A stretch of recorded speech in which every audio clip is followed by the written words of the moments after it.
Bismillahirrahmanirrahim. Assalamualaikum warahmatullahi wabarakatuh.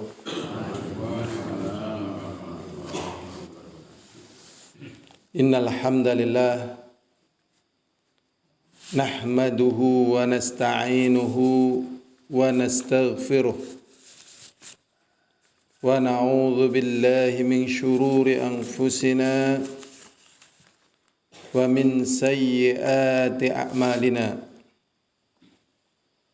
من يهده الله فلا مضل له ومن يضلل فلا هادي له أشهد أن لا إله إلا الله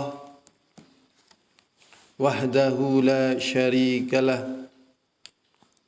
وأشهد أن محمدا عبده ورسوله Allahumma salli wa sallim ala Muhammadin wa ala alihi wa ashabihi wa man tabi'ahum bi ihsanin ila yaumiddin wa ba'd. Ya hadirun rahimani wa rahimakumullah. Di hari-hari ini adalah hari-hari di mana kita dipersaksikan dengan kejadian-kejadian yang ini merupakan sejarah dalam perjalanan kehidupan manusia. Allah SWT mengatakan wa antum syuhada'una 'ala Allah, dan kalian adalah para saksi di hadapan Allah SWT. Jadi Allah SWT menjadikan kita sebagai ummatan wasata, umat yang tidak ekstrim kanan dan tidak ekstrim kiri, yaitu wasata, tengah-tengah. Artinya tidak ghulu, berlebih-lebihan, ataupun tidak tafrid, yaitu abai ataupun tidak peduli, tapi tengah-tengah. Dan hari-hari ini kita menyaksikan betapa kejadian yang ada di Palestina. Kita melihat kezaliman yang tak terbayangkan sebelumnya. Jadi kenikmatan teknologi, fasilitas ternyata menjadi petaka. Seharusnya kenikmatan teknologi, fasilitas yang belum pernah ada sebelumnya ini membantu manusia untuk dia lebih bersyukur kepada Allah, lebih tenang beribadah, lebih bisa menjadi sebab kebaikan bagi orang lain. Ternyata apa yang Allah mudahkan kepada mereka dari kepandaian, dari kenikmatan teknologi, ternyata membawa mudarat, baik bagi diri mereka sendiri ataupun bagi kaum muslimin. Ya hadirun a'azani wa a'azakumullah. Di hari ini memang kita harus memperbanyak doa, baik untuk diri sendiri, keluarga kita, ataupun saudara kita, khususnya yang ada di Palestina. Kita hidup nyaman, tenang, tentram. Tetapi hari-hari ini saudara kita yang ada di Palestina betapa susahnya. Karena air mereka tidak sebagaimana kita. Kita air sangat mudah di negeri ini. Makanan juga sangat mudah. Penerangan juga sangat mudah. Tempat juga sangat luas. Nah, kita dimuliakan oleh Allah dengan geografi yang kalau mendapatkan ujian-ujian yang semacam itu, insya Allah kita diberi kemudahan dari sisi makan, tempat, dan seterusnya. Dan geografi yang luas, segalanya bisa dimakan. Tidak ada beras, ada kimpul. Tidak ada kimpul, ada besono. Tidak ada ikan tuna, ada ikan cupang. Nah, bisa digoreng ikan cupangnya. Ya. Ikan cupang atau ikan cupang, ikan deteng juga bisa digoreng. Makanan banyak kita itu. Ya, misalnya nggak ada apel, ada kesemek dan seterusnya, banyak sekali makanan. Jadi kita nggak khawatir kekurangan makan, kekurangan yang lainnya. Tapi saudara kita yang ada di Palestina kondisinya berbeda dengan kita. Ya, walaupun mereka dimuliakan oleh Allah SWT, ya, dulu kiblat kaum muslimin pernah ke arah Syam di Baitul Maqdis. Kemudian mereka didoakan juga oleh Rasulullah. Zaman dahulu ulama banyak dari sana. Para sahabat juga kalau berdagang ke Syam diantaranya. Rasulullah juga berdagang ke Syam. Syam itu ada Yordan, Palestina, ya, Syria, itu Syam. Dan orang yang paling ganteng di dunia adalah orang Syam, ya, Syampang atau Syam. Orang Syam, ya, Syam itu. Karena Nabi Adam dari Syam, diturunkan di Syam. Paling ganteng, ya, Syam. Memang orangnya besar, matanya biru. Gitu. Tapi ujiannya luar biasa, ya. Ujian dari segala sisinya. Biasa kalau barang bagus itu banyak hamanya, ya. Barang bagus biasanya banyak apa? Hamanya, ya kan? Nah, kalau kita punya tanaman, tanamannya bagus, hamanya lebih suka, ya, lebih suka. Itu sesuai. Tetapi ini hikmah yang sangat besar. Hadirun rahimani wa rahimakumullah, dalam kesempatan kita kali ini insyaallah kita akan mempelajari atau akan membahas tentang asbabu nasrillahi lil mu'minin. Sebab-sebab datangnya pertolongan Allah kepada kaum mukminin. Sebab-sebab datangnya pertolongan Allah kepada kaum mukminin.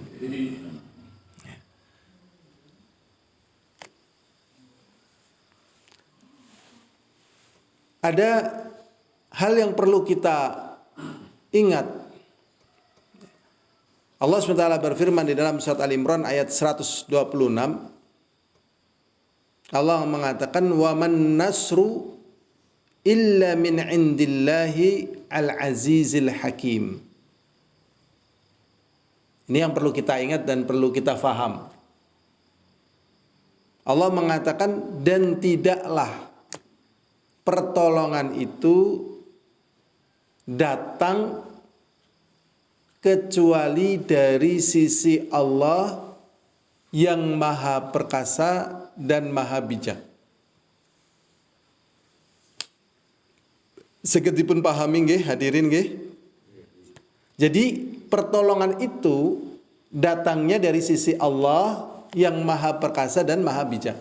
Artinya kalau orang mendapatkan pertolongan bukan dari sisi Allah, maka itu adalah kehinaan. Kalau orang mendapatkan keperkasaan bukan dengan ridha Allah, itu artinya adalah petaka. Firaun pernah jaya, Qarun pernah jaya, Namrud pernah jaya, ya kan? Bahkan dulu Persia dan Romawi pernah jaya. Tapi tatkala tidak diridhoi oleh Allah, kejayaan mereka adalah petaka bagi mereka. Dan kejayaan mereka ini hanya di dunia dan terbatas waktu. Sakit dipun pahami? Sakit nggih? Hanya di dunia dan terbatas waktu. sampai waktunya Allah tenggelamkan di dunia dan kemudian dilipat gandakan oleh Allah siksanya di akhirat. Mengerikan sekali sebenarnya. Ya, mengerikan sekali kemenangan yang menipu. Makanya kaum mukminin diingatkan oleh Allah SWT, tidak ada pertolongan kecuali dari sisi Allah yang maha perkasa dan maha bijak. Kemudian kemenangan yang menjadi tujuan kaum mukminin adalah kemenangan yang sempurna. Kemenangan yang tidak ada unsur kekalahan sedikit pun. Jadi namanya kehidupan di dunia yang zahir, yang nampak, pasti ada menang, ada kalah. Ini kehidupan di dunia yang kelihatan. Ada menang, ada kalah. Yang menang ini biasanya menguasai yang kalah. Yang kalah dikuasai sama yang menang. Ini keadaan di dunia. Sedangkan orang yang beriman, tatkala nampak kalah, dia tetap menang. Tatkala penampakannya menang, dia juga menang. Sekarang siapa yang menang? Tatkala Nabi Isa alaihissalatu wassalam dikejar-kejar oleh orang-orang kafir, sampai akhirnya ada yang berkhianat, sampai akhirnya Allah Subhanahu wa taala angkat Nabi Isa ke langit. Kemudian yang diserupakan oleh Allah disolib. Yang menang pihaknya Nabi Isa yang dikejar-kejar atau orang kafir yang mengejar-ngejar? Yang menang. Sebenarnya yang menang mana? Zahirnya di dunia yang menang yang ngejar-ngejar. Yang hakikatnya yang menang tetap Nabi Isa. Dan akhirnya mereka orang kafir pun dijatuhkan oleh Allah SWT. Gitu. Dulu juga Nabi Musa pernah dikejar-kejar. Tatkala Nabi Musa dikejar-kejar oleh Fir'aun, zahirnya yang menang Fir'aun. Tapi kenyataannya sebenarnya yang menang siapa? Musa. Sampai akhirnya pun Firaun dikalahkan secara penampakan juga zahirnya, dan Musa dimenangkan secara kenyataan. Jadi orang beriman kemenangannya itu betul-betul menang. Dan apa yang nampak dari kekalahan orang beriman tetap menang. Makanya fokus adalah sebagaimana firman Allah SWT itu tadi. Ya. Dan tidak ada pertolongan kecuali dari sisi Allah Subhanahu wa ta'ala. Begitu. Ini perkara yang perlu kita ketahui pertama. Yang kedua, saya pernah ditanya, Ustadz, yang jadi permasalahan seperti ini, kalau umat terdahulu berbuat zalim, berbuat jahat, langsung dibinasakan oleh Allah. Tetapi kenapa Israel sebenarnya ini umat ya. Kalau Yahudi itu agama. Bisa jadi di kalangan orang Israel ada yang beriman, masuk Islam. Tapi kalau Yahudi jelas ini sudah bukan Islam ini. Ya, Yahudi jelas bukan Islam. Jadi Israel sebenarnya lebih kata umum ini. Yahudi lebih khusus. Kekuatan motornya sebenarnya di Yahudi ini gitu. Kekuatan motornya. Walaupun terkadang antara Bani Israel pemerintahannya misalnya dengan tokoh-tokoh Yahudi terjadi konflik. Terjadi apa? Konflik. Dari kalangan Yahudinya ada simpati dengan kaum muslimnya dari Palestina, pemerintah Israelnya malah bertikai dengan Yahudinya gitu. Tetapi sesungguhnya kekuatannya ini pada Yahudinya ini, pada tokohnya, pada ulamanya. Ya, ini sebenarnya motornya. Ya. Ulama-ulamanya. Dan ini yang masuk dalam firman Allah Subhanahu wa taala yang merupakan doa kita, ihdinas siratal mustaqim siratal ladzina an'amta 'alaihim ghairil maghdubi 'alaihim waladdallin. Ya Allah, tunjukilah kami ke jalan yang lurus, yaitu jalan orang-orang yang Engkau beri nikmat, dan bukan jalannya orang-orang yang Engkau murkai. Siapakah mereka? Yahudi. Waladdallin, dan bukan jalannya orang-orang yang tersesat, yaitu Nasrani. Yahudi berilmu tidak beramal. Nasrani beramal tidak berilmu. Kita tengah-tengah. Kita tidak mengamalkan kecuali setelah berilmu. Kecepatan apa mboten niki penjelasannya? Ngerti nulis mboten kecepatan tembar tak tulis wis tekan tulis apa ora ya? Apa rungokna bae jare ngger ngaji kon nulis barang tulis angel ngoten niku nggih. Sudah nggih? Jadi kekuatannya justru pada apa? Pada mereka, pada Yahudinya ini. Ya, pada namanya rohib. Ya, rohib. Ada rohib, ada ruhban. Ya, istilahnya ahbar. Ahbar itu ulama nih dari kalangan Yahudi. Sudah?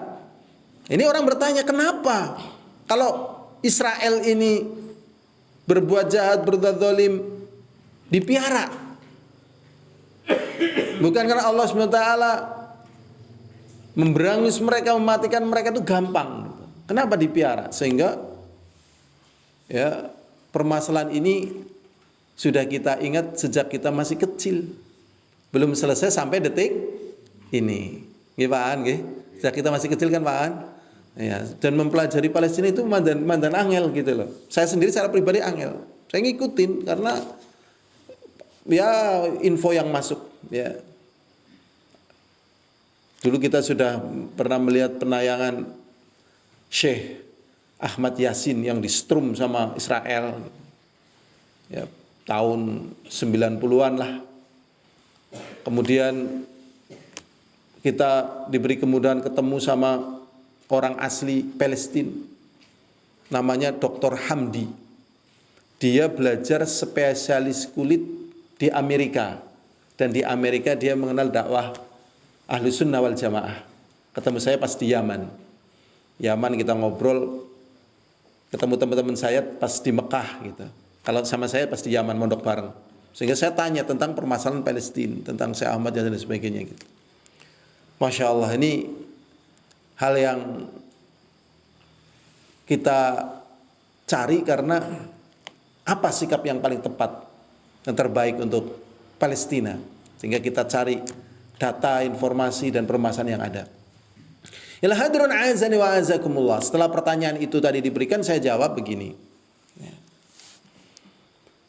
Jadi Allah SWT tidak membinasakan Israel yang jahat seperti itu, tentunya dengan hikmah yang besar.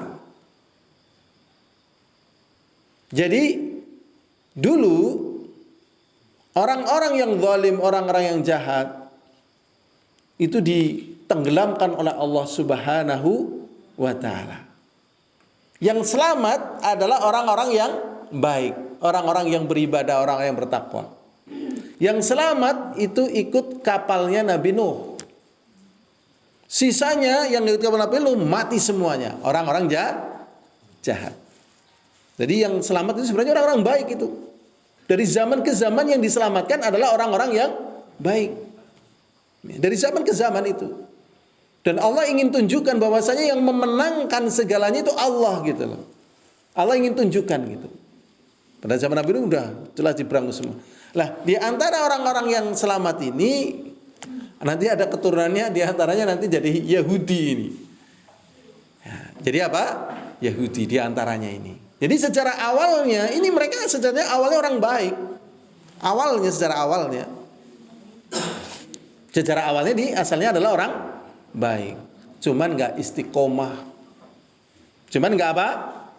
Istiqomah. Di dalam surat Al-Baqarah ayat 47 Allah SWT berfirman, ya Bani Israel, wahai Bani Israel, ingatlah kalian akan nikmatku. Inni fadaltukum 'alal 'alamin. Ya Bani Israel, dzkuru ni'mati allati an'amtu 'alaikum. Inni fadaltukum 'alal 'alamin. Wahai Bani Israel, ingatlah apa yang telah aku berikan nikmat kepada kalian. Sesungguhnya aku utamakan kalian di atas seluruh sekalian alam. Jadi Allah SWT memuliakan Bani Israel di atas kaum yang lainnya. Makna yang benar, tatkala mereka beriman dan bertakwa kepada Allah, maka mereka menjadi orang yang mulia dan dimuliakan oleh Allah dengan keimanan dan ketakwaannya. Begitu. Ternyata mereka kemudian tidak istiqomah, diganti dengan Nasrani. Nasrani nggak istiqomah, diganti dengan kaum muslimin. Sehingga mereka ini memang tetap ada. Dan yang demikian ini dengan hikmah. Seperti misalnya yang menyebabkan susahnya kaum jin, tersesatnya kaum jin adalah iblis. Yang menyebabkan susahnya Bani Adam, tersesatnya Bani Adam adalah iblis. Kenapa Allah SWT tidak bunuh aja iblis? Ya ini tentunya dengan hikmahnya. Dengan hikmah Allah Subhanahu wa ta'ala. Yang paling banyak menyebabkan manusia kekal di neraka adalah kesyirikan, kekufuran. Kenapa kesyirikan ini nggak dibuang aja? Kekufuran nggak dibuang aja? Ini ada hikmahnya. Jadi apa yang terjadi sebenarnya dengan hikmah yang besar. Dengan hikmah yang besar. Sehingga Allah Subhanahu wa ta'ala mengatakan di dalam surat Muhammad, Allah Subhanahu wa ta'ala mengatakan, dzalika walau sya'allahu lang tasara minhum walakin liyabluwa ba'dakum bi ba'din. Allah Subhanahu wa ta'ala mengatakan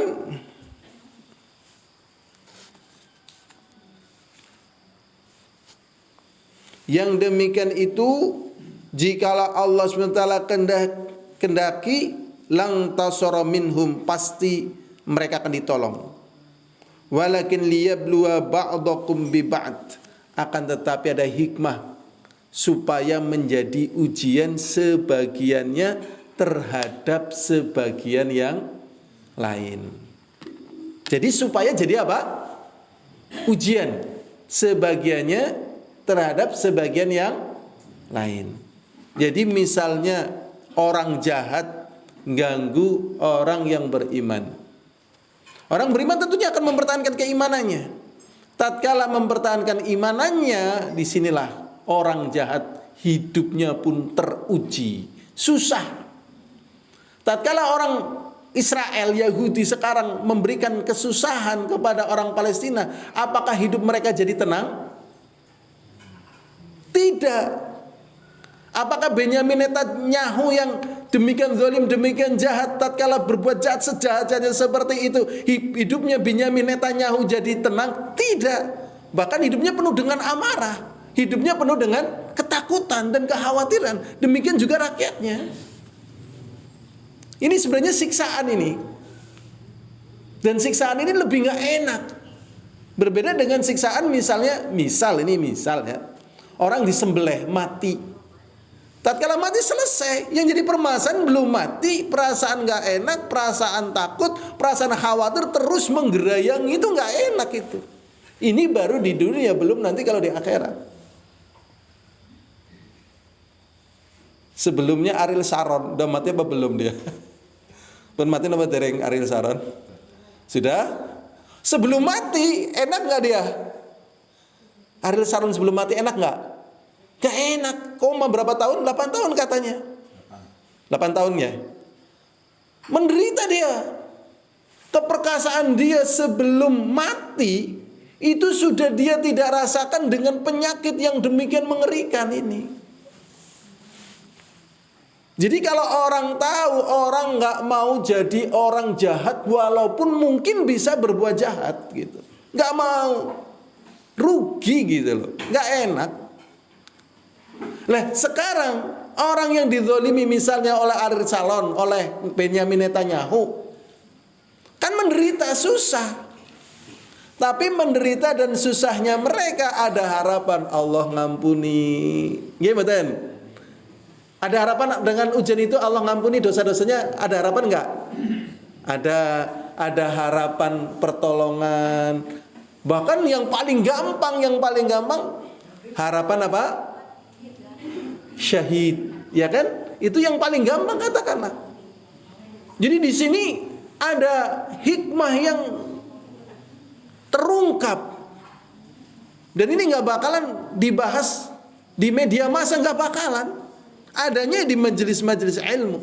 Jadi kenapa kemudian Allah Subhanahu wa taala tidak membinasakan orang-orang yang jahat? Yang saat ini menjadi pembahasan adalah orang Bani Israel, Yahudi. Tujuannya adalah untuk menjadi ujian sebagian kalian terhadap sebagian kalian yang lainnya.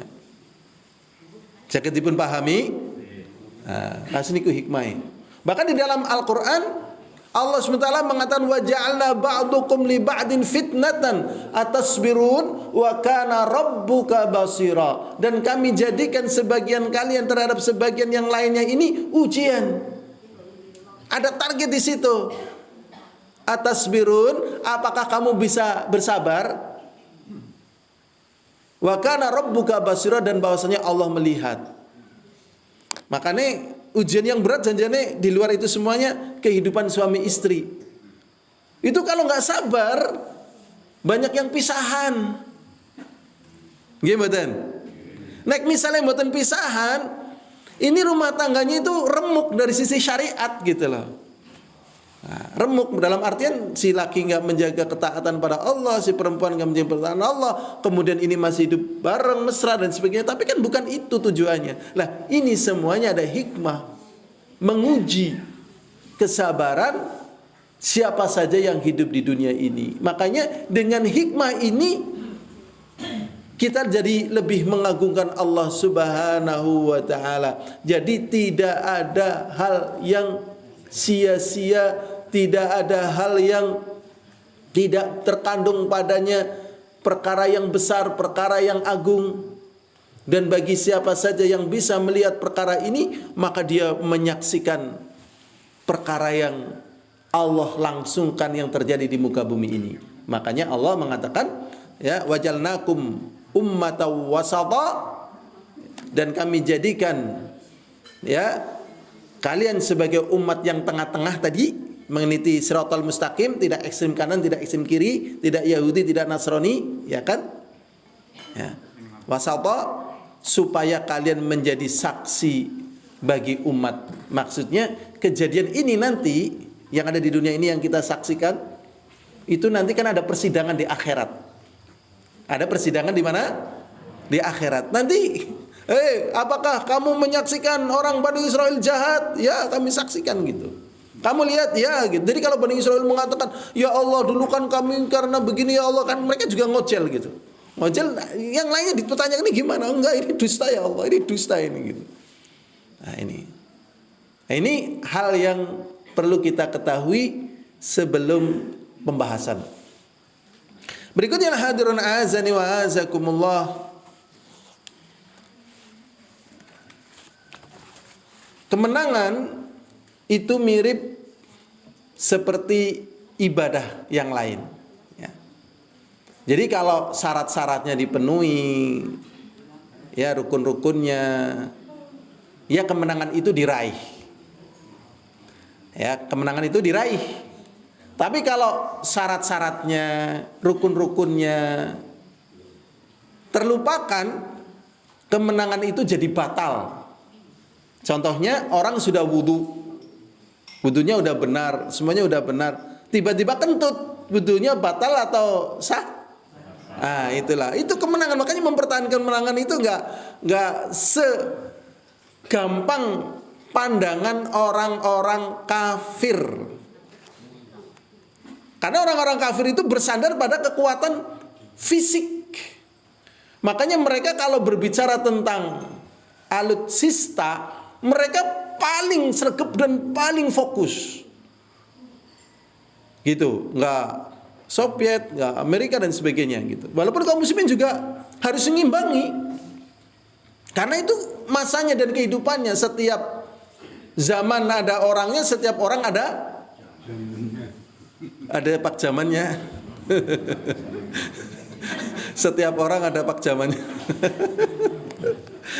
Pripun Pak Zaman? Setiap orang ada masanya, setiap masa ada orangnya. Itu memang pasti selama bumi ini masih ada.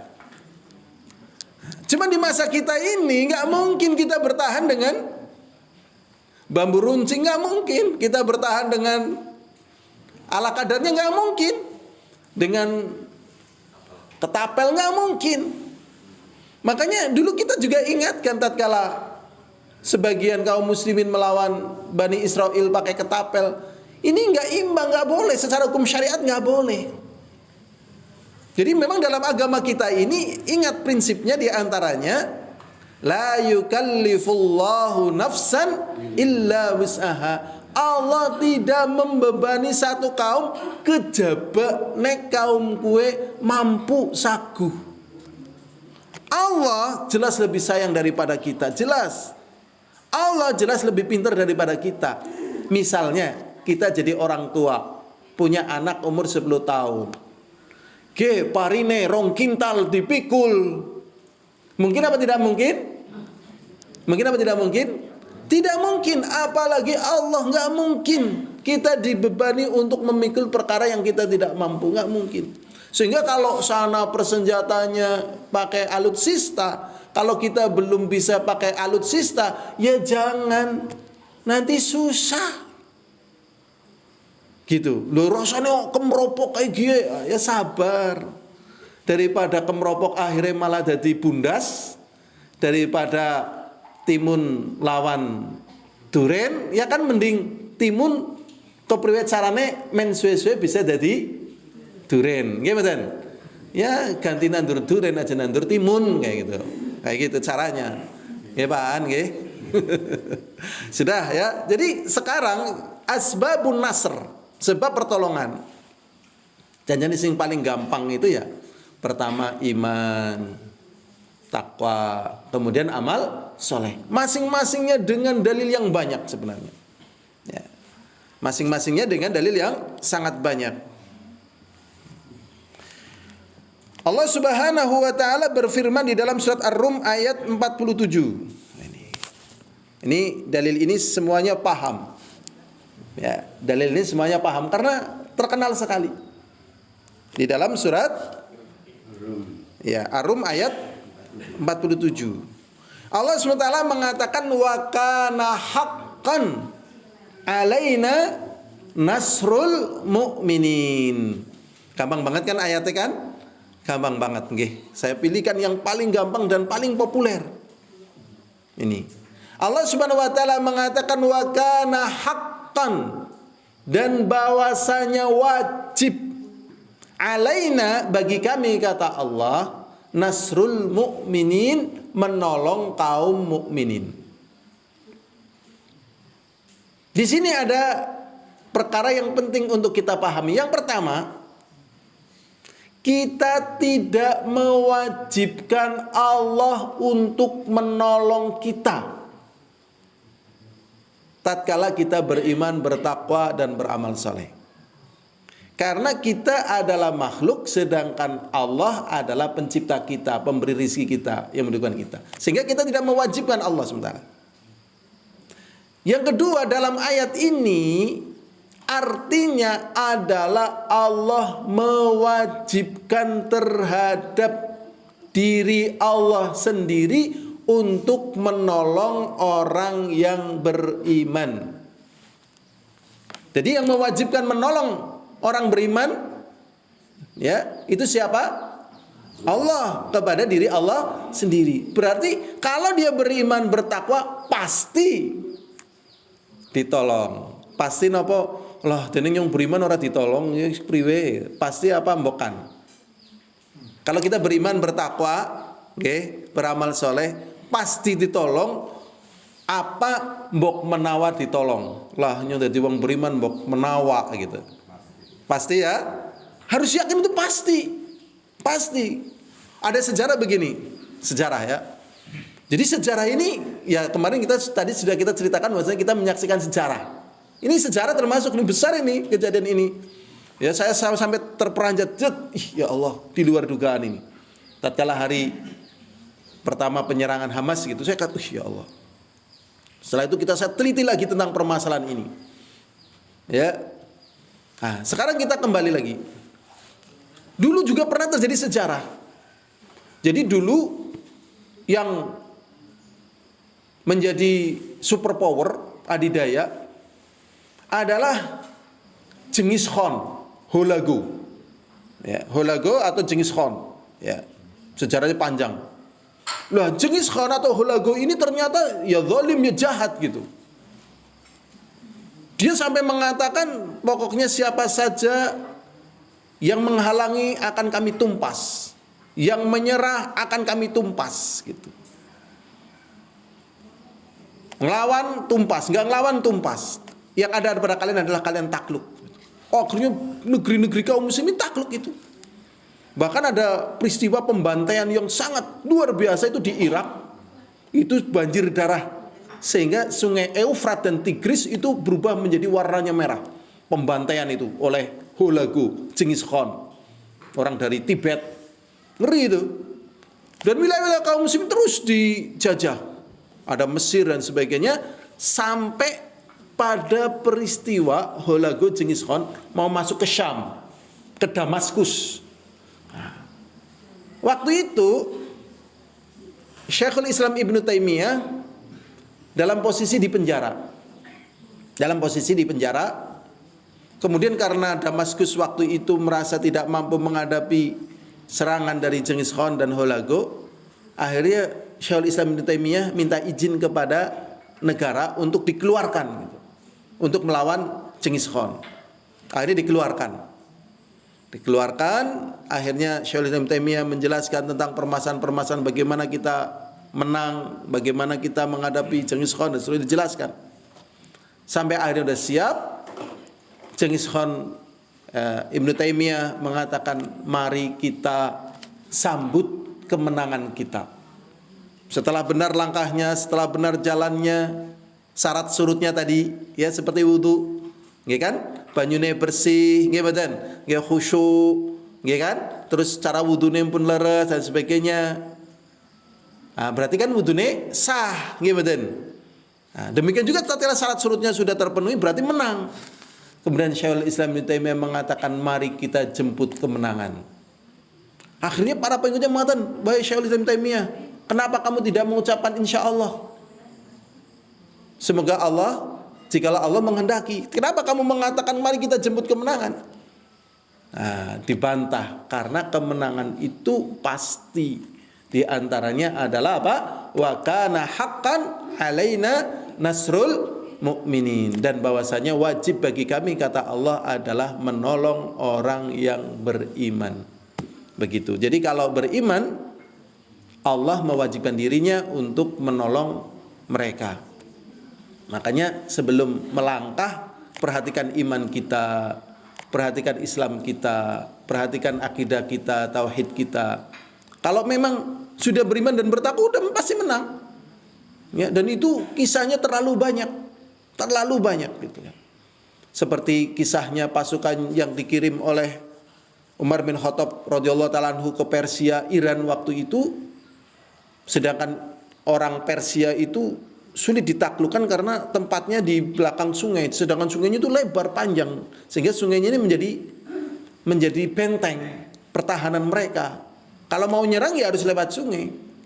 Lah perahunya nggak ada, apa-apanya nggak ada, sedangkan posisi mereka itu kan sudah posisi memang berperang ini, sudah nggak ada jalan lain nih. Akhirnya panglima perang mereka mengatakan, adakah di antara kalian yang tadi malam beribadah kepada Allah, berdoa kepada Allah? Ya, kami beribadah kepada Allah, kami berdoa, minta hajat dan seterusnya. Adakah di antara kalian yang bermaksiat kepada Allah tadi malam? Tidak ada. Sudah, kita jalan. Tidak turun dari kuda, ya, berjalan di atas sungai yang lebar panjang tanpa khawatir jatuh dan tenggelam. Masya Allah. Ngeri apa betul sini? Ngeri, orang takut ya Allah gitu kan. Dikira sihir padahal bukan sihir. Inilah pertolongan dari Allah Subhanahu wa ta'ala. Dan itu pasti gitu. Pasti itu udah jangan diragukan. Pasti udah nggak bisa hitungan. Kalau yang sering buat contoh ya kayak pas Belanda membikin sayembara sing sapa wonge bisa nangkap Jenderal Sudirman dewe hadiah dan sebagainya gitu. Waktu itu Jenderal Sudirman di Kediri. Ya di Kediri. Ya dolan-dolan layu-layu, dan ini makanya beliau dikatakan Jenderal Sudirman kan karena negara Indonesia dalam keadaan chaos. Lah, chaos ternyata Allah gerakan hati orang beriman ini Jenderal Sudirman. Ya ngajinya di Muhammadiyah Cilacap sana. Aslinya seorang Purbalingga gitu. Lah, masa nyerah kalah ya wis lah, daripada ini Indonesia ibu kota nang Jogja dikalahna kayak pada loyo kabeh wis aku tak mangkat gitu. Pak Karno ngomong kowe kowe kan lagi meriang istirahat kowe ora lah. Nek bahasane dhewek ora lah. Ora nolah aku tak perang bae. Lah kok sik kepriwe alah wis ora apa-apa. Ora kowe istirahat bae kowe man, ora no. Maksudnya Soekarno gitu kan. Ora man, bahasane dhewek. Akhirnya mangkat itu dengan perang gerilya dan Belanda melakukan sayembara. Ya, tatkala melakukan sayembara itu sudah tidak ada tempat kecuali Jenderal Sudirman ketahuan, itu sudah jelas ketahuan. Gitu. Mana Jenderal Sudirman? Itu gitu loh. Mana dia? Itu gitu loh. Tapi Belanda ini nggak tahu, nggak lihat gitu loh. Betul-betul nggak lihat padahal ada di situ. Saya nggak lihat itu di situ. Ah, kamu pasti dosa kamu. Enggak, itu di situ. Padahal betul-betul tunjuk itu. Akhirnya yang nunjuk ini ditangkap itu, Masya Allah. Tetapi yang jelas Jenderal Sudirman saat ini sudah meninggal dunia. Adapun isu Jenderal Sudirman masih hidup dusta. Sunan Kalijaga masih hidup atau sudah meninggal dunia? Meninggal dunia. Yang mengatakan Sunan Kalijaga masih hidup dusta. Ini yang ngomong cucunya Sunan Kalijaga. Nabi Khidir masih hidup atau sudah meninggal dunia? Nabi Khidir loh. Sudah meninggal dunia apa masih hidup? Meninggal dunia. Yang mengatakan Nabi Khidir masih hidup dusta. Karena kalau memang Nabi Khidir masih hidup dan ketemu masa Nabi Muhammad SAW, pasti dia mengikuti syariatnya Nabi Muhammad SAW. Jadi yang mengatakan Jenderal Sudirman masih hidup dusta. Yang mengatakan sinten niki wau? Sunan Kalijaga. Wah, ora Sunan Jaga Sempor nggih. Dereng wonten kru Sunan Jaga Sempor. Aduk Sempor dereng nggih. Padahal Sempor lebih gede gitu. Akhirnya mboten tunggu kali seorang wali nggak mungkin ya. Sudah meninggal dunia cucunya bilang, demi Nabi Khidir. Jenderal Sudirman juga sudah meninggal dunia. Tapi syahid yang menjadi pembahasan kita di sini, tatkala beriman pasti ditolong, pasti. Dan kalau tidak beriman pasti dihinakan. Contohnya ya Ariel Sharon lah. Apa nikmat dari Ariel Sharon urung meninggal dunia bewis rekasa gitu. Makanya banyak kamuflase dalam kehidupan dunia ini.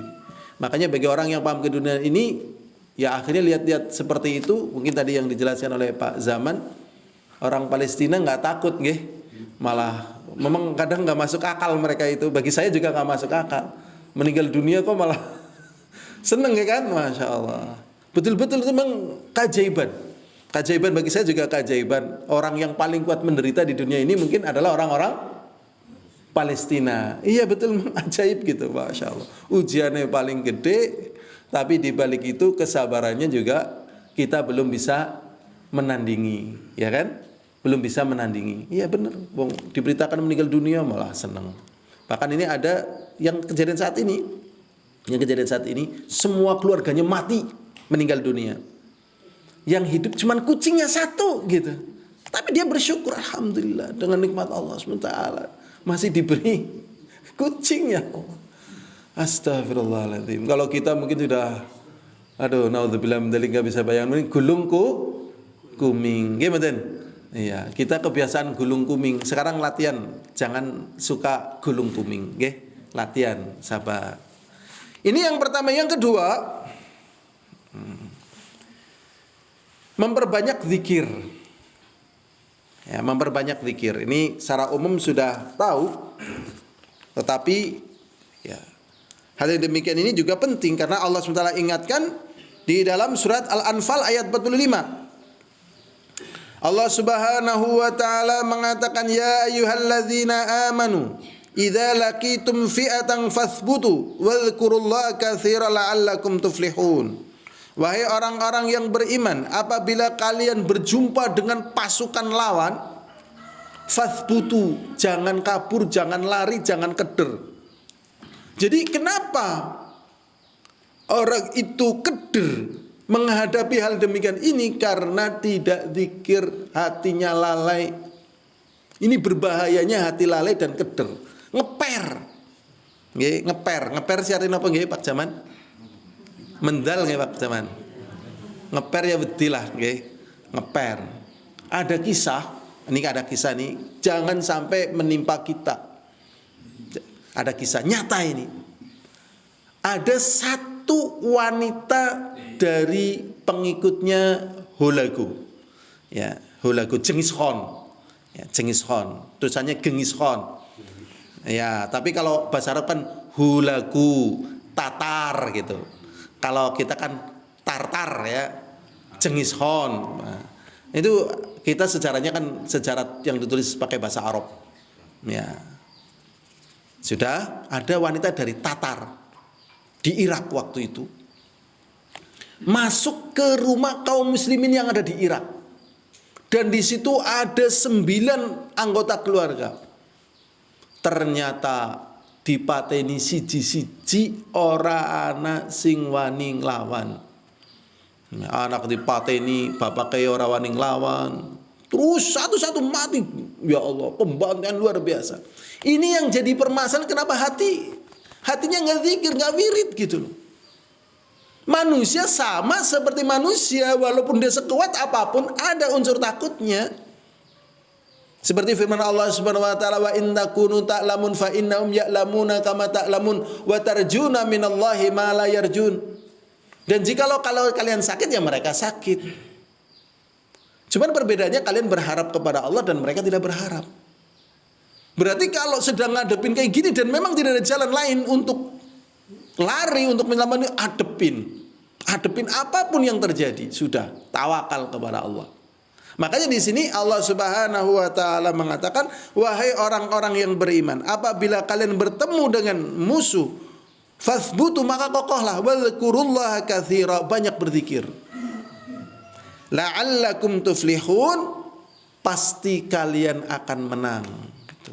Kenapa? Ini yang sering buat contoh ya. Kenapa gerwong diwedeni melayu malah setane menang? Nah, mulane ngerti wedeni, setan kowe ya, medeni nyong. Ora wedi. Itu kebanyakannya kan melayu. Astagfirullahaladzim. Nggak usah membayangkan ketemu musuh, tapi kalau ketemu musuh jangan lari. Biasanya yang sering takut, khususnya kepada hantu juga musuh kan. Itu wanita, Pak. Tangi napa kancane aku mengsumur. Lah dhewekan wedi. Deneng kowe wedi karo medi, ora wedi karo aku. Nah. Biasanya wong wadon malah wedine karo medi, ora wedi karo suamine. Padahal suaminya musuh atau bukan musuh? Bukan, temannya, pendampingnya, ya kan? Pembelanya. Ya, bukan musuh. Kudune eman karo suami, ora wedi karo medi gitu loh. Eman karo suami, ora wedi karo musuh. Di antaranya ini tadi, kokoh berzikir pada Allah. Dan ini jangan sampai terjadi pada kita. Jangan sampai terjadi pada kita.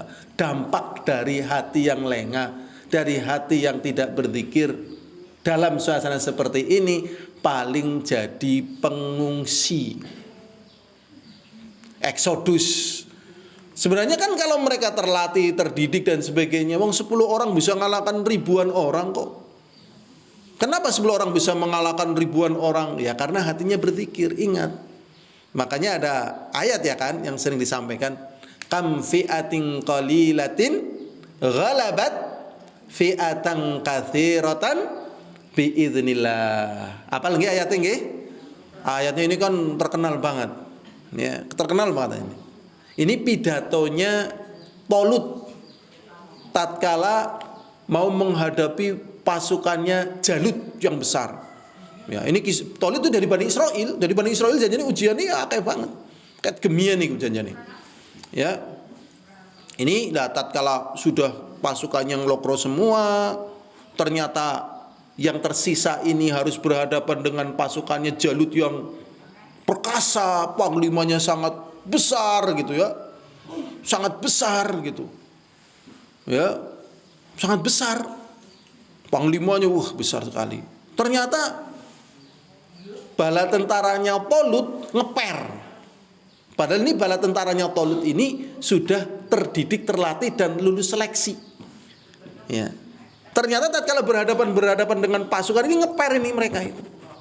Akhirnya Tolut berpidato seperti itu. Berapa banyak kelompok kecil mampu mengalahkan kelompok yang besar. Ternyata tetap nggak ada yang berani maju.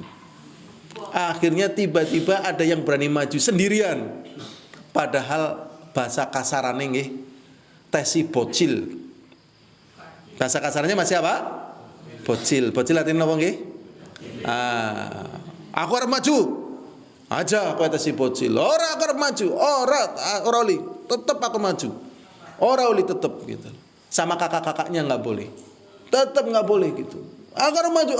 Bocil ora bisa. Waduh, ya bocah cilik.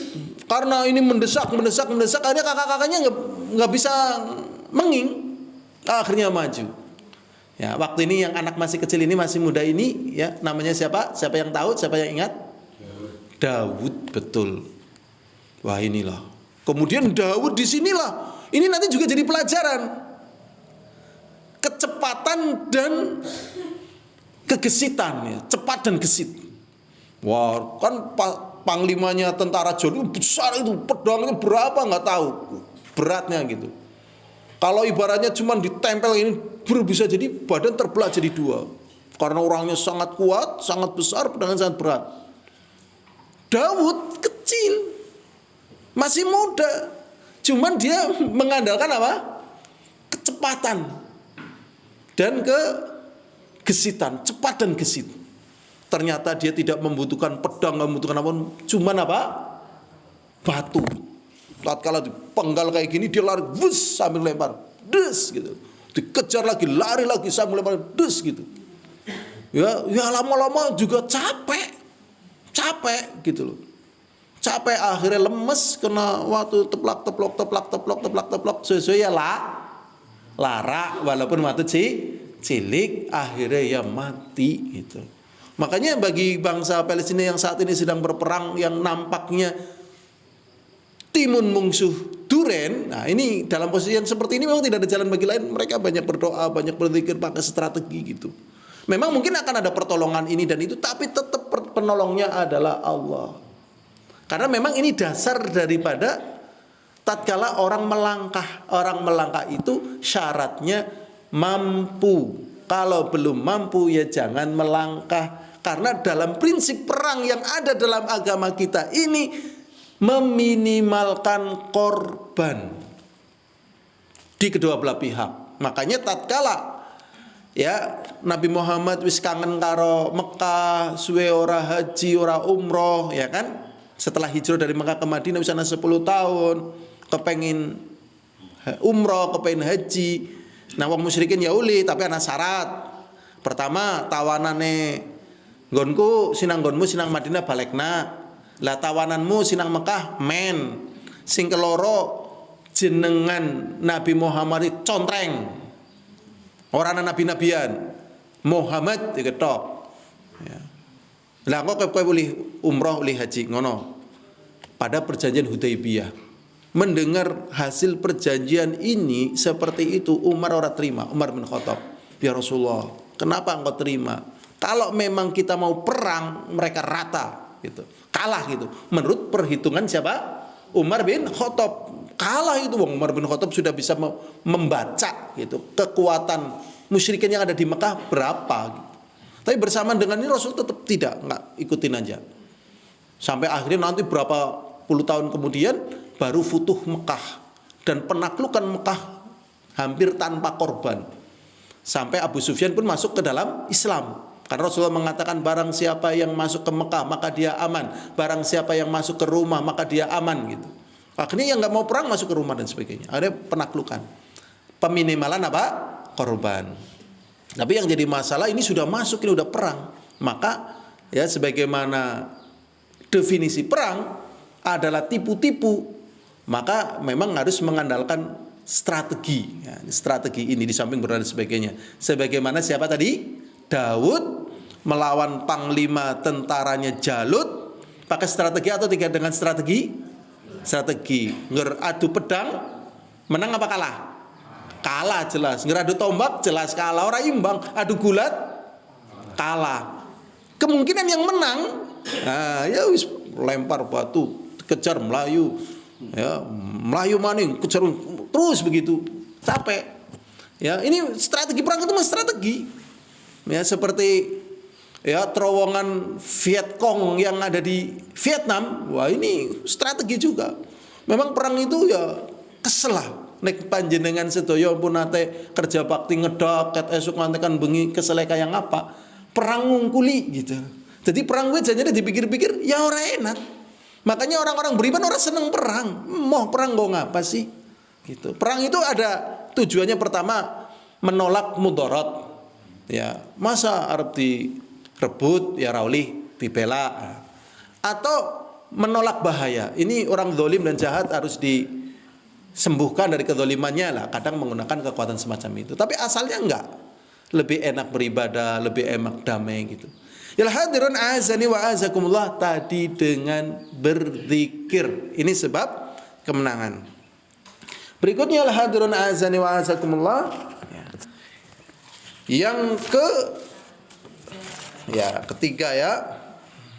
Ini bersatu di atas Al-Qur'an dan As-Sunnah. Ini memang sudah jelas ya. Dengan persatuan itu menang ya. Bersatu kita teguh, bercerai kita runtuh. Ada orang yang mengatakan bersatu kita teguh, bercerai kita nikah lagi katanya. Ah, ini lain ya. Bukan itu terlalu sederhana ya. Allah SWT berfirman wa'tasimu bihablillahi jami'a wa la tafarraqu. Dan berpegang teguhlah kalian semuanya dengan agama Allah dan jangan berpecah belah. Dan juga firman Allah Ta'ala yang lainnya wa ati'ullah wa rasulah dan taatlah kalian kepada Allah dan Rasulnya. Wa la tanaza'u dan jangan bertikai berdebat. Memang kalau dalam suasana perang itu jan ya Allah sing jenane padu we aduh. Ya kayak wong nang kerja bakti lah. Menger wong perang gue jan Masya Allah sing paling angel itu menghindari padu. Karena kan wong pirang-pirang sing dihadapi mungsu, ana target gitu. Nah, ini hati-hati sekali jangan padu. Maka sebelum melangkah lebih baik mateng. Kowe kayak gini ya, kok kayak gini, kowe aja kayak gini gitu. Seperti pada perang Uhud waktu itu kan Rasulullah mengatakan, "Nggih, mbok kaya ngapa, kowe aja ninggalna Uhud." Begitu. Ternyata tatkala kelihatan kaum musyrikin itu menang, yang tunggu di gunung Uhud ini nggak sabar akhirnya mudun ingin berebut ghanimah. Ini ghanimah. Oh, akhirnya langsung diserang itu. Kaum muslimin diserang sampai Nabi Muhammad SAW diberitakan meninggal dunia. Ya. Yaitu ternyata ya syajju rubaiyatu Nabi Muhammad SAW. Jadi rubaiyahnya gigi geramnya Rasulullah sampai kena tombak, sampai pecah. Saya pecah, kemudian ternyata Allah selamatkan Nabi kita Muhammad SAW, ternyata masuk ke lubang. Ya, masuk ke lubang. Waktu itu para sahabat yang besar itu langsung terpuruk mental. Ya Allah, Rasulullah meninggal, terpuruk mentalnya. Ya, terpuruk. Ya, terpuruk. Kemudian ternyata Rasulullah bisa siuman. Kemudian Rasulullah mengatakan la yuflihu qaumun syajju nabiyahum. Tidak akan menang satu kaum kok sampai melukai nabinya. Itu marah sekali Rasulullah. Ya, sehingga mendoakan dengan doa seperti itu. Ternyata Rasulullah masih hidup dan posisi kaum muslim sudah banyak yang terbunuh, tercecer. Akhirnya bangkit lagi tokoh-tokoh sahabat. Ya, kemudian ada pasukan lagi yang muter lagi ke gunung itu dan akhirnya dimenangkan oleh kaum muslimin. Jadi padu di saat-saat seperti itu berbahaya sekali.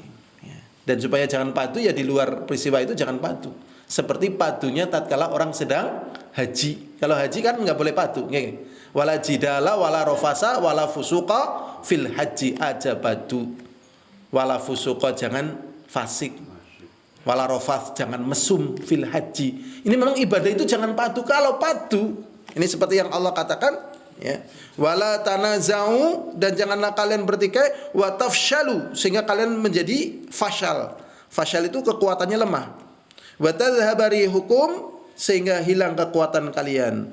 Wasbiru innallaha ma'as-sabirin dan bersabarlah kalian sesungguhnya Allah bersama orang yang sabar. Ini pentingnya berlatih ya untuk tidak tengkar.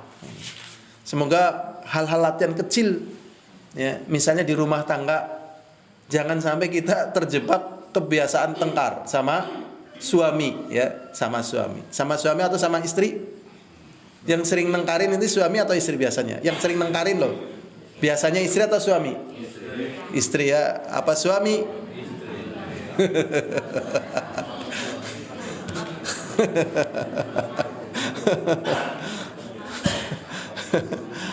Itu kalau sudah biasa tengkar itu repot nanti di medan-medan seperti ini, aduh, saling menyalahkan nanti. Ya, karena pertimbangannya sulit sekali. Seperti saat ini Palestina ya kan dikasih perintah sama Benyamin Netanyahu suruh meninggalkan Gaza biar aman. Itu kan terjadi dilematik gitu. Ya, ternyata setelah pindah malah diserang ya kan nyeleneh gitu. Nyeleneh ini memang naudzubillah ini. Nah, tatkala mau pindahnya sudah tengkar. Tatkala serangan lagi tengkar gara-gara kowe mau si pindah ke anak kedek mati ya. Wah, ora dadi. Sabar ya. Jadi yang sering nengkarin suami biasanya siapa? Istri ya. Tapi kalau misal istri sering nengkarin suami, tinggal suaminya yang cerdas. Gimana? Jadinya istri tidak jadi suka nengkarin gitu. Mesti ada tekniknya, ada caranya. Karena kalau sudah rumah tangga itu sudah biasa tengkar, aduh repot nanti. Ya, ada tekniknya. Ya mungkin yang jelas sih yang sering nengkarin istri. Tapi yang lebih cerdas, lebih kuat kan suami. Jadi suami jangan terbawa, ya, terbawa hal yang merugikan. Karena apa? Akan hilang kekuatan. Berikutnya hadirin azani wa azakumullah. Di sini masih banyak ya. Kita pilih saja yang penting. Yang keempat, sebab-sebab datangnya pertolongan Allah adalah kita menjalankan agama Allah. Baik pada diri kita, keluarga kita, masyarakat kita, gitu. Jadi syarat pertolongan datang justru tatkala kita menjalankan perintah Allah. Kalau tidak menjalankan perintah Allah, justru ini sebab kekalahan. Ya, sebab apa? Kekalahan. Jadi kadang orang bermaksiat satu yang dirugikan itu jutaan. Contoh, sebab pembantaian kaum muslimin di Rohingya itu segelintir orang loh. Kelahi sama orang sana ya, akhirnya malah kaum muslim Rohingya disikat. Pembantaian kaum muslimin yang ada di mana Sampit itu juga segelintir orang mabok-mabokan kelahi sama orang Dayak, akhirnya marah, akhirnya terjadi pembantaian gitu. Maksiat ini. Pernah saya kemarin terakhir pas ke Sampit, alhamdulillah ya ada hubungan dengan ketua FK4 dan tokoh masyarakat Sampit. Pas di situ mengalami kejadian lagi, ada orang keturunan Madura lagi mabok, kelahi sama orang Dayak gitu. Ya akhirnya orang Dayak ngancem, kalau kamu enggak itu tak sikat lagi kamu gitu loh. Akhirnya terjadi perundingan antara orang Sampit keturunan Madura tadi, ya supaya tidak terjadi pertikaian. Akhirnya sana meminta syarat memberikan tebusan 1 miliar loh, bayangkan. Padahal yang membunuh ini orang miskin, yang mabok-mabok kan biasanya orang miskin, ya enggak? Yang mabok-mabok loh, misalnya topi miring, ya. Kan belum ada cerita topi lurus nggih, Pak An nggih. Itu orang miskin atau orang kaya yang topi miring coba? Orang miskin lah, kalau orang kaya mungkin ya narkoba ya. Nah, mabok-mabokan, miskin. Akhirnya ya kaum muslimin Sampit yang mengumpulkan uang untuk nebus itu, bayangkan. Ini maksiat loh. Ya. Sehingga kita mengamalkan agama Allah sebagai sebab datangnya pertolongan Allah Subhanahu wa taala. Sebagaimana dalam surat Muhammad ayat 7, Allah SWT mengatakan, ya ayyuhalladzina amanu in tansurullaha yansurkum wa yutsabbit aqdamakum. Wahai orang-orang yang beriman, jikalau kalian menolong agama Allah, ya menghidupkan pada agama kita mempraktekannya, mengajarkannya pada orang lain. Ini makna menolong agama Allah. Maka apa yang terjadi? Yang surkum, maka Allah akan menolong kalian. Wa yutsabbit aqdamakum, dan mengokohkan kalian. Pertanyaannya, kapan Allah SWT menolong orang yang menolong agamanya? Di saat genting. Ya, di saat apa? Genting. Jadi kalau mau kalah ternyata menang. Itu. Di antaranya lagi tatkala sakaratul maut.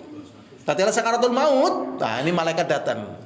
Ala takhafu wa la tahzanu wa absyiru bil jannah allati kuntum bi tu'adun. Kamu enggak usah takut, enggak usah sedih. Ya. Beritakanlah dengan berita surga yang telah disediakan. Ini pertolongan Allah. Jadi pertolongan Allah datang tatkala genting. Makanya kalau orang sedang senang, sedang bahagia, kok nggak datang pertolongan Allah? Ya tetap kamu beribadah pada Allah. Nanti di saat genting Allah tolong. Ya, ini biasanya nanti kalau semoga Allah berikan kemudahan, ketakwaan kepada masyarakat Palestina, dalam suasana yang genting Allah akan datangkan pertolongan. Ya, Allah akan datangkan apa? Pertolongan. Kemudian yang terakhir, karena waktu sudah habis, yaitu sebab datangnya pertolongan Allah, persiapan. Ya, persiapan. Ini ayat ini sudah sangat terkenal ya. Persiapan, ya, betul. Dalam surat Al-Anfal ayat 60. Allah Subhanahu wa taala mengatakan wa'iddu lahum mastata'tum min quwwah wa min ribatil khail turhibuna bihi aduwallahi wa aduwakum. Dan persiapkanlah oleh kalian kekuatan apa saja. Kekuatan apa saja ya, kalau zaman sekarang ini ada ekonomi, ada alutsista, ada koordinasi ya, bahkan sekarang ini kan kadang ya merepotkan ya dengan perkembangan IT gitu loh. Ya karena musuhnya pakai IT ya, kaum muslimin lo nggak mau ya. Walaupun tidak semuanya sih, tapi ada yang ahli gitu. Kalau enggak nanti pertolongannya bagaimana? Jadi pertolongan itu seperti itu. Dengan apa? Persiapan. Wa'iddu lahum mastata'tum, dan persiapkanlah oleh kalian kekuatan apa saja, ya fisik, ya mental, ya jiwa gitu. Makanya kalau kita lihat peperangan yang dilakukan oleh orang kafir, itu ternyata metodenya ya di zaman kita sekarang ini namanya perang candu. Ya, dan memang media sosial itu semuanya dibikin candu. Dibikin apa? Candu. Yang dolanan Facebook juga, dolanan Facebook orang rampungnya. Sing YouTube ya orang rampungnya, ya kan? TikTok ya orang rampungnya, nyandu gitu loh. Ya, nyandu. Sehingga orang banyak membaca medsos di masjid. Jadi di masjid itu baca medsos, bukan baca Al-Quran loh.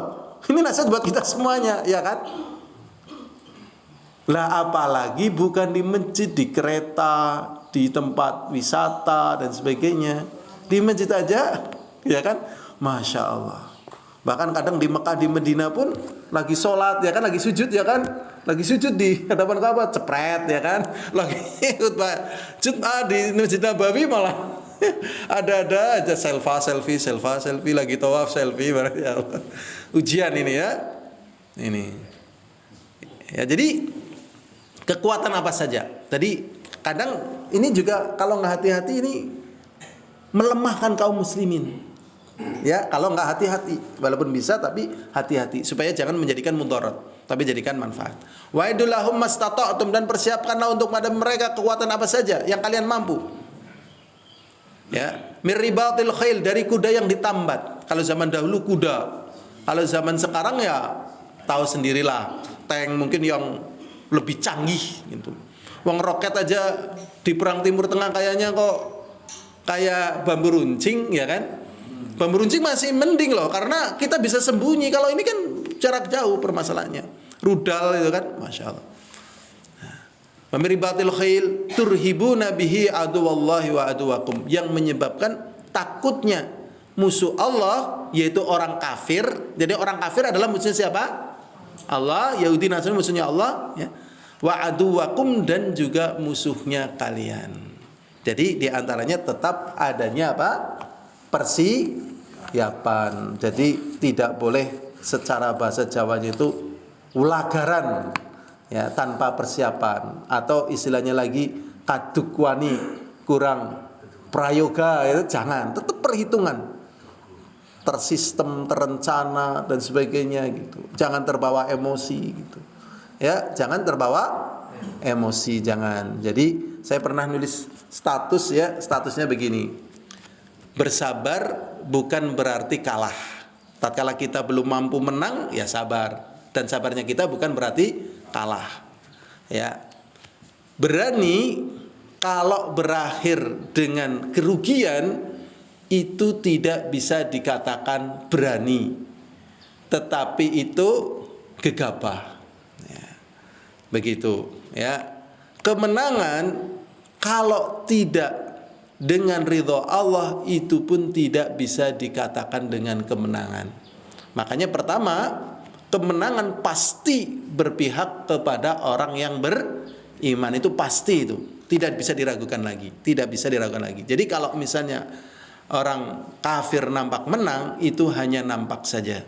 Kalau misalnya kaum muslimin nampak kalah setelah dia beriman bertakwa, itu sebenarnya mereka tetap menang, walaupun zahirnya adalah di publiknya seakan-akan kalah, tapi menang dengan keimanan dan ketakwaan mereka kepada Allah. Ini saja yang bisa saya sampaikan.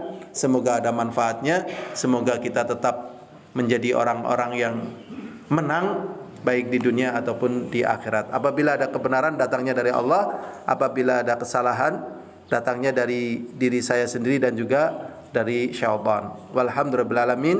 Assalamualaikum warahmatullahi wabarakatuh.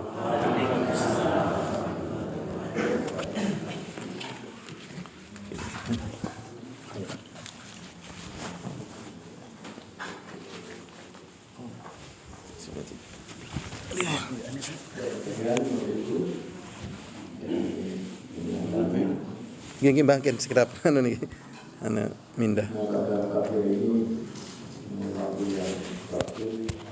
Saya menyampaikan ya, seperti pesan beberapa yang disampaikan